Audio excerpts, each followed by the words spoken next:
નમસ્કાર મિત્રો, 50 થી 60 સુધીની સંખ્યાનો વર્ગ કરવાની રીત.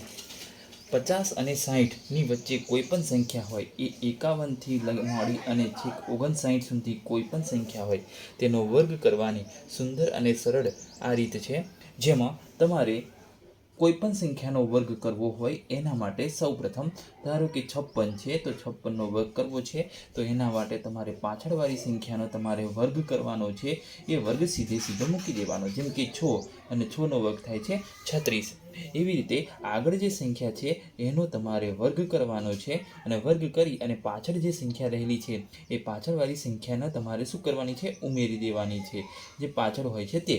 હવે આગળવાળી સંખ્યાનો વર્ગ થાય છે 25, 5નો વર્ગ થાય 25, પાછળવાળી સંખ્યા છે 6, બંનેનો સરવાળો કરશો એટલે થઈ જશે 31.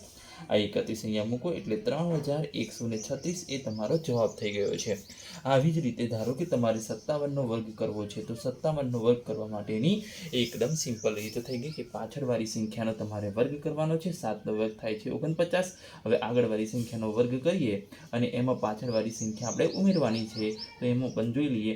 આગળવાળી સંખ્યા 5નો વર્ગ થાય છે 25 વત્તા પાછળવાળી સંખ્યા 7ને ઉમેરી દઈએ એટલે 25 + 7 થઈ જશે 32. એટલે આ 32ને આપણે આગળ મૂકીશું એટલે 3249 એ આપણો જવાબ થઈ ગયો છે.